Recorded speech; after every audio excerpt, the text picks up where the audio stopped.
What's up, everybody? It's time for another Talking Comics with me, Riot Agenda. Today I'm going to go over my Supergirl movie review. I saw Supergirl yesterday with my friend, Big Daddy Dutch. And then I'm also going to go over the comic books I picked up today for New Comic Book Day, Wednesday, July 1st, 2026. So, Supergirl, the movie. This is not anything to do with the movie. This is just a Supergirl comic book I have from 2005.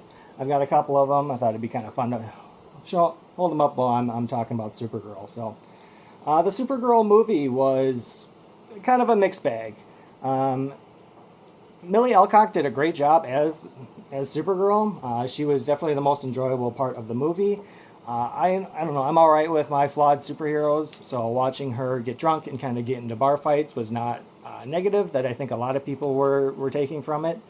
And the other characters were pretty basic in one note. So the next big comic book character is Jason Momoa, that I think everybody knows as Lobo from the small amount of time he is in the trailers. He also did a really good job. You could tell he enjoyed the character. He said this is one of his dream roles, so it showed. I think he had a lot of fun with it. The other main characters were Ruthie, and then her family was killed by the main villain, who is like a super generic villain, Clem of the Brigands. That's all we know about him. He killed her family. She wants revenge, so she takes her father's sword and hunts him down. That's it. That's her entire character story. That's her entire character arc. That's everything to do with this character. They gave her like almost no personality. It was kind of hard to root for. It was really hard to care about her. I mean, maybe other people thought so. If you liked Ruthie more, let me know in the comments below. But I really thought she was like, who cares? She is basically just driving the plot along. Same with Clem. We know nothing about his backstory. We know nothing about where he came from. He's just a bad guy who likes doing bad guy things, and that's all we know.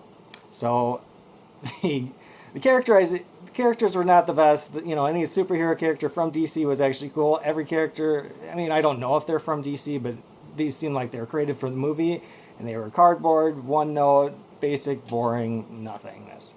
The plot for the movie was, I don't know, it started off really good. Like I said, it was Supergirl, celebrating her 23rd birthday, going to Red Sun places where she can actually get drunk, because when she's Supergirl, she can't.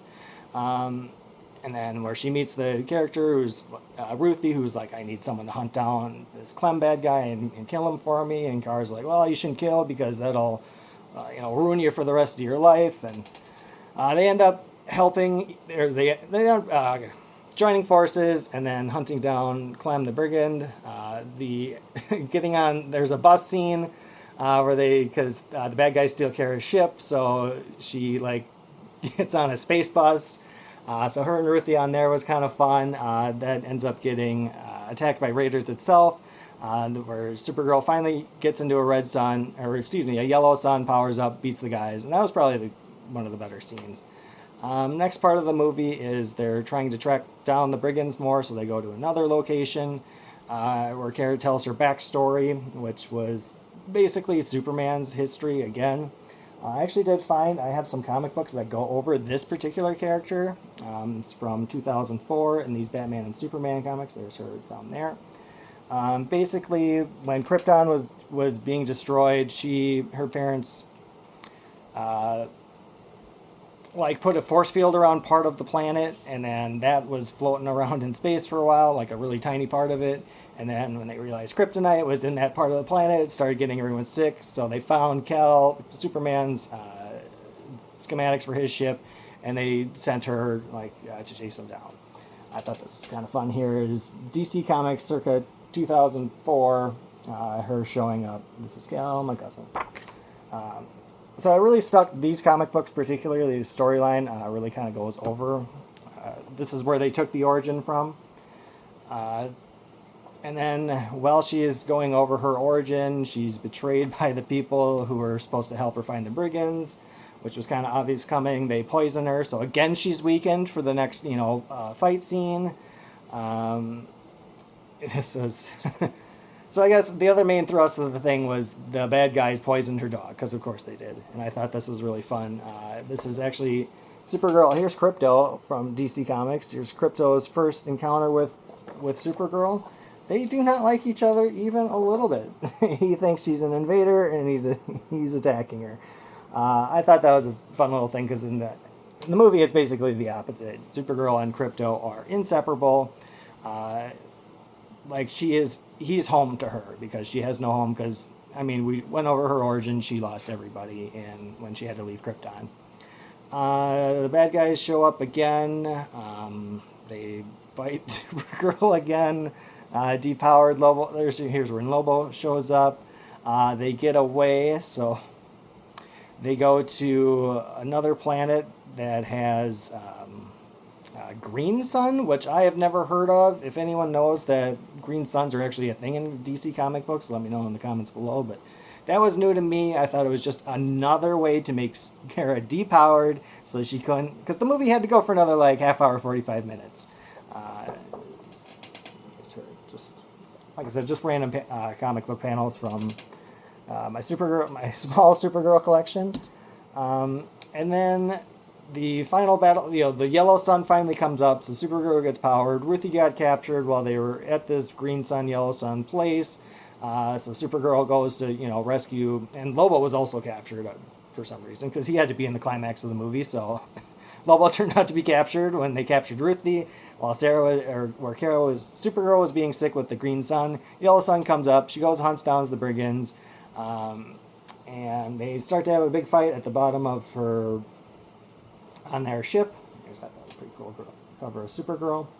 And they shoot her with these poison arrows. So I believe this is the fourth time in the movie that Kara was depowered a little bit to make the plot happen. And at this point, it's like, this is just ridiculous. She flies up into the yellow sun, gets rid of the kryptonite in her blood vessels or whatever. Like, it showed her blood cells being crystallized with kryptonite, and then they kind of went away. So she gets fully powered, beats up the bad guys, gets the antidote that the guy had for Krypto, and Kara ends up killing the bad guy instead. Like, she doesn't let Ruthie finish him off, but then she does, which I actually thought was kind of cool. Again, it's more of a darker take, flawed superhero, but and then credits roll. She goes back to Metropolis, hangs out with Clark, and is like, I'm gonna stay home now. If so much of the depowering was too much, a lot of the plot, like talking to these people who betrayed him to go to the green sun, ridiculous. And then my buddy that I saw with, Big Daddy Dutch, said, if she got poisoned with the kryptonite and flew up into the yellow sun and was fine, why didn't she just take Krypto to a yellow sun and he would get cured? So immediately, like a massive plot hole right off the bat. It's just... I still enjoyed the movie, even though I'm talking mostly about the negatives.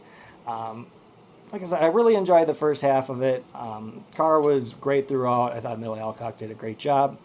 I've really been waffling. Like, after I saw the movie, I wanted to give it a 5 out of 10, and upon more reflection, I'm thinking of dropping it down to a 4 out of 10.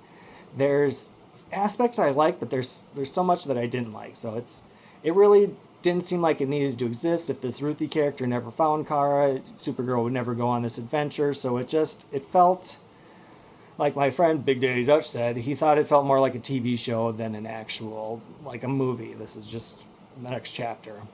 It didn't do a lot of world building, which is good and bad. I thought Superman did too much world building, and this movie, it almost did not enough with the characters being so one note. But I mean, it was enjoyable. Probably better to sit on your couch and watch it than actually go to a theater. But those are my 2 cents. Let me know in the comments below if you've seen Supergirl, if you agree, if you disagree, what you liked, what you disliked. Just let me know. I want some feedback.